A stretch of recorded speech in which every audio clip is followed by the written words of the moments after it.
Tracy here from Indigo Journey, back again for our very last video in Recover from Your Mistakes. So we're expanding a little bit today around language and active listening, non-defensive listening, and becoming more aware of how heteronormative language is exclusive in our day-to-day life.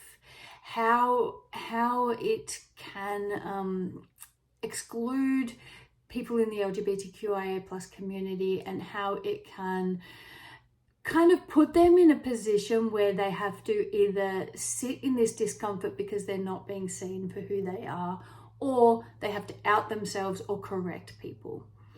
Now, we won't go into heaps of depth about this, but I just wanted to make sure in this series that we do cover this because it is really important. So what have we spoken about already? If you haven't seen the previous videos, go back and check them out. I'm getting, great reviews on them. They're really hitting home on some of the struggles that people have around, making mistakes and what to do and how to manage them. So we've spoken about pronouns and names and how to correct mistakes, how to practice and get better at not making mistakes, and to eventually eliminate mistakes around pronouns and names, how to not bully yourself and come to that the approach around when you make mistakes with kindness and compassion to yourself, and also hold yourself accountable for those mistakes that you make, rather than projecting the responsibility onto your loved one to make you feel better about it.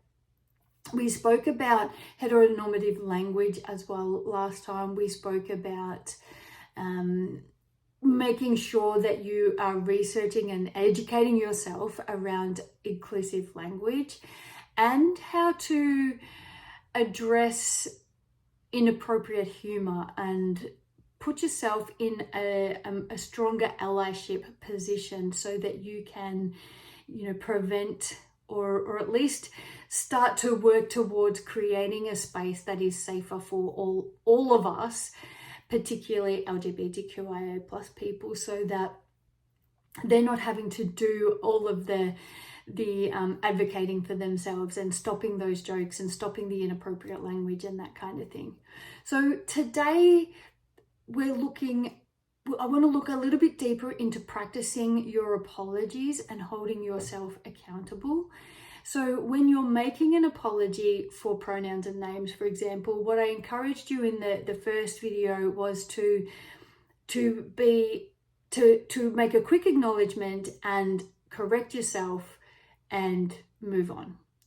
So, sorry, Tracy, and move on. So you're apologizing, you're correcting by using the correct name or pronoun, and then moving on with the conversation. Sometimes, like I mentioned back in that first video, it requires a more in-depth apology. It requires a more in-depth conversation. And what I want to encourage you to do is to hold yourself accountable in those apologies. And what I mean by that is, we're not making excuses. We're not bringing up the reasons why it's hard. A bit like what I spoke about in how to practice getting it right, is to not focus your attention on why it's hard. When we focus our attention on why this is hard and why you're making the mistakes, like they're all very valid, genuine reasons. I know that. However, when we share that with the person that we're apologizing to, we're basically saying that this is so hard for me for all of these reasons. So can you please excuse me from this mistake? And even though that might not be your intention, it's the way it comes across, and it's not being accountable. And when we're not accountable for our mistakes, when we're less likely to be able to make the change, and also it leaves the other person feeling a bit ick. So when you're making the apology, I'm not saying that you can't acknowledge in some way that it's difficult, but make that the small part of the apology. Make the big part of the apology the genuine the genuine you're sorry for making these mistakes or for doing whatever the thing is that you're apologizing for, and what you're going to do to commit yourself to doing better next time. The other thing that you can do is invite the other person, not with an expectation that it's their responsibility, but invite them if there is anything that they want to share with you that could help you understand or help you to do better next time. If there's something that they really want to share with you, create the space for them to be able to do that, because that can be really hard for people sometimes. And what ends up happening is they keep that bottled up, and that then eats away at them. And that can play out in lots of different ways, where they might withdraw and go within, and that might be all internal dialogue that's going on, and self-punishment and discomfort and all of that. It can also come out in acts of like frustration or anger or unhelpful interactions themselves as well. So what we want to do, especially if you're the parent or you're an important adult in that person's life, is to create the space for them to be able to talk about how they're feeling and allow them the space to do that. And that takes me nicely into the next part, which is practicing active, non-defensive listening. So active listening is when we are very present and we use our body language and our facial expressions and some words to assure the person that is speaking that you are present and you are listening to them. Non-defensive listening is when you're open and you're listening, and you're not planning your defense inside your head or outwards in response to what the person's saying. I go into a lot more detail about those in my book, It's About You Too. So if you haven't read it yet, I highly recommend you checking that out, because I go into quite a bit of detail around practicing active listening and non-defensive listening. I might even do another video in more detail about that as well. So let me know if you think that will be helpful. Please let me know, and I'm happy to create that. The other thing that I touched on was around being aware how heteronormative and exclusive language is so rife in our day-to-day existence and language. And so if it is across the board everywhere in our life, in our schools, in our workplace, in our families, in our social settings, in our sporting environments, etc., then that means that if you've got an LGBTQIA plus loved one in your life, they're being exposed to that 24/7. And that's why it's really difficult for them.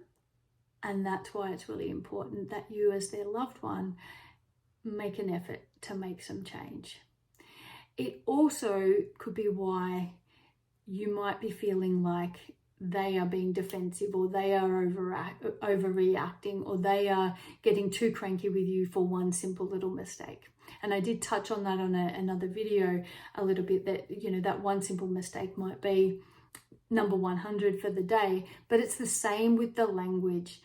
Whenever we go places, we hear it all of the time. I remember going to the doctors, not that long ago, and the doctor, I went for a cold, because I had to get a medical certificate. Well, it probably was a few years ago now, because it was before I started my business and while I was working. But I had to go to the doctors for a doctor's certificate or a medical certificate, because I had a cold and I couldn't be at work, but I had to have a medical certificate. So I really didn't need to be there for the medical reasons. It's a cold, it will pass. But the doctor asked me if there's any chance I could be pregnant. And I was like, no, there's no chance. Oh, are you sure? And I was like, well, no. And I won't go into detail about how I responded, because it's not physically possible.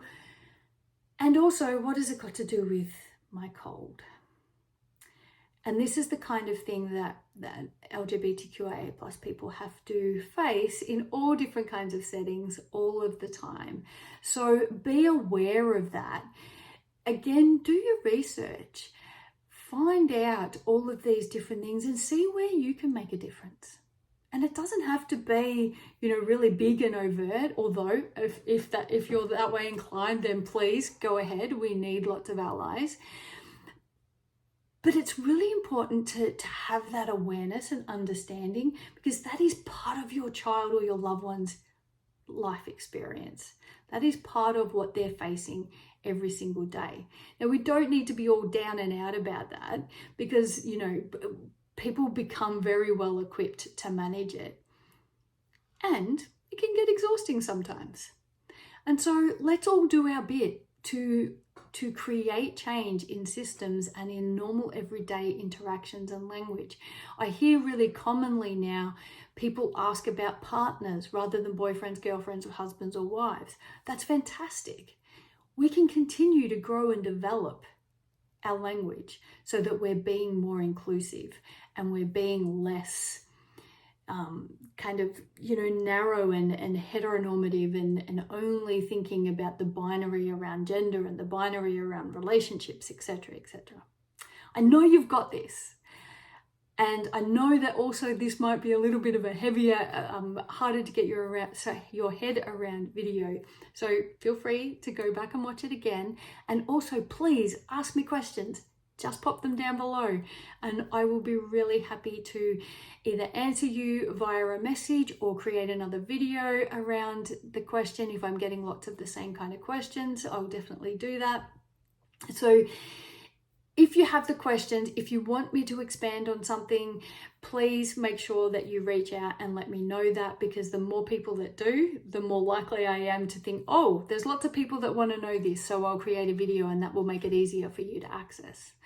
So that wraps up the Recover from Your Mistakes series. I hope it's been helpful. Please go back and watch the other videos if you haven't already seen them. And again, pop a comment down below. Let me know what you think. Let me know what you want to know more about. And until next time, take care and I will see you soon.